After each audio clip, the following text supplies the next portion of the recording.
Hello welcome back. मैं doctor DP Singh. आज हम लोग देखेंगे कि टॉन्सिल का रिमूवल कैसे किया जाता है, जिसको हम लोग टॉन्सिलेक्टोमी कहते हैं। एक एक स्टेप को हम लोग देखेंगे कि पहले कैसे पेशेंट को एनेस्थेटाइज किया जाता है जनरल एनेस्थीसिया के जरिए। उसके बाद ट्यूब का इंटूबेशन किया जाता है, एंडोट्रैकियल ट्यूब, जिसको ईटी ट्यूब कहते हैं। और फिर जो जिस एरिया पर जहाँ पर ऑपरेशन करना होता है उसको कैसे स्टरलाइज करते हैं, और फिर राइट टॉन्सिल और लेफ्ट टॉन्सिल को कैसे निकालते हैं। तो चलिए आगे हम लोग देखते हैं कि कैसे टॉन्सिल का ऑपरेशन किया जा रहा है। अभी टॉन्सिल टॉन्सिल के ऑपरेशन के लिए एनेस्थीसिया दिया जा रहा है। सबसे पहले इनको एनेस्थीसिया दे करके, जनरल एनेस्थीसिया देकर इनको बेहोश किया जाएगा। और उसके बाद फिर इंटूबेशन किया जाएगा। इंटूबेशन आप देख रहे हैं कि ट्यूब को नेज़ल रूट्स या ओरल रूट्स के जरिए डाला जाता है।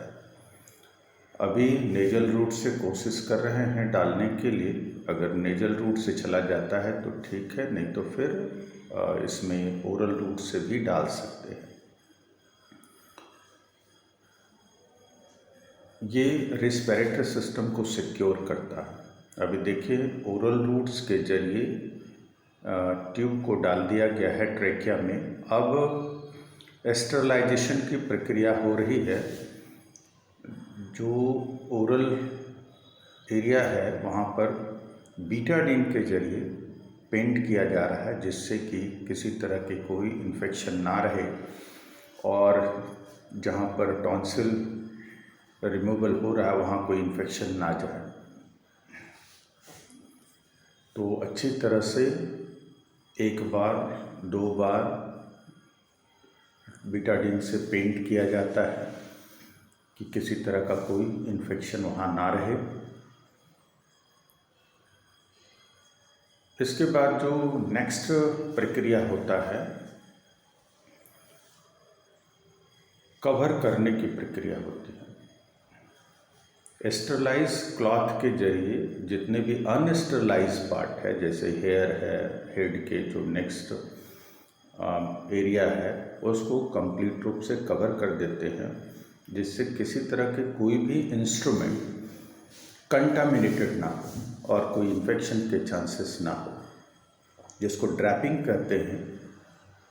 अच्छी तरह से स्टरलाइज क्लॉथ्स से इसको ड्रैप किया जाता है।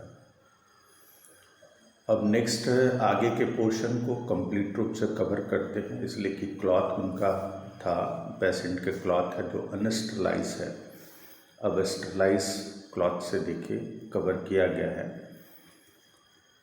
और नेक्स्ट और भी क्लॉथ ऊपर डालते हैं, जिससे कि आगे तक पूरी तरह से बॉडी कवर हो और कोई भी इंस्ट्रूमेंट अनस्टरलाइज पार्ट से टच ना करे और ना ही इन्फेक्शन के चांसेस रहें। अब देखिए, टॉन्सिल के पोजीशन बनाने के लिए पूरी तरह से बना लिया गया है और माउथ को ओपन कर लिया गया है। हेडलाइट के जरिए देखिए, हेडलाइट लगा हुआ है और ये कॉटरी है, जिसके जरिए एक एक करके टॉन्सिल को रिमूव किया जाएगा। टॉन्सिल को रिमूव करने के लिए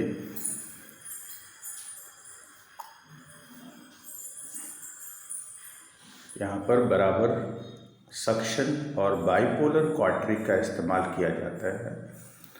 टॉन्सिल होल्डर से टॉन्सिल को पकड़े हुए हैं सर्जन, और बाइपोलर कॉटरी के जरिए टॉन्सिल, जो टॉन्सिलर फोसा में सिचुएटेड होता है, जो अटैच है, उसको वहाँ से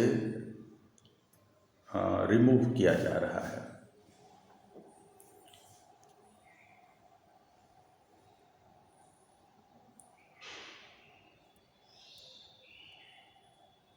क्रोनिक टॉन्सिलाइटिस के केसेस में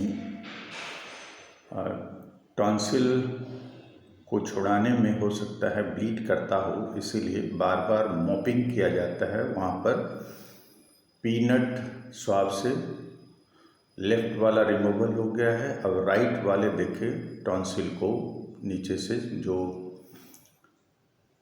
पोर्शंस है, टॉन्सिलर बेड है, जहाँ पर अटैचमेंट है, उसको रिमूव किया जा रहा है।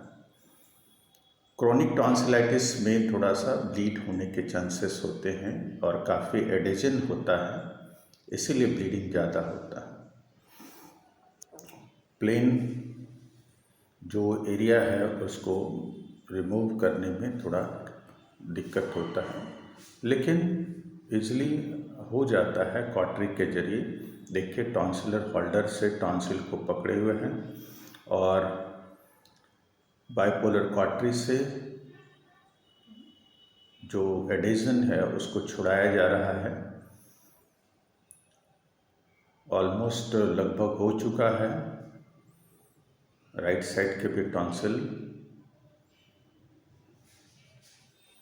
निकलने वाले हैं, आप लोगों को देखेंगे। तो सबसे इम्पॉर्टेंट है पोजीशन, और जिसके जरिए कि एक पोजीशन रहता है तो ऑपरेशन आसान हो जाता है। और प्रॉपर ओपनिंग ऑफ माउथ, देखिए थोड़ा बहुत ब्लीडिंग है, उसको मॉपिंग किया जा रहा है और जो एडेजन है उसको हटाया जा रहा है।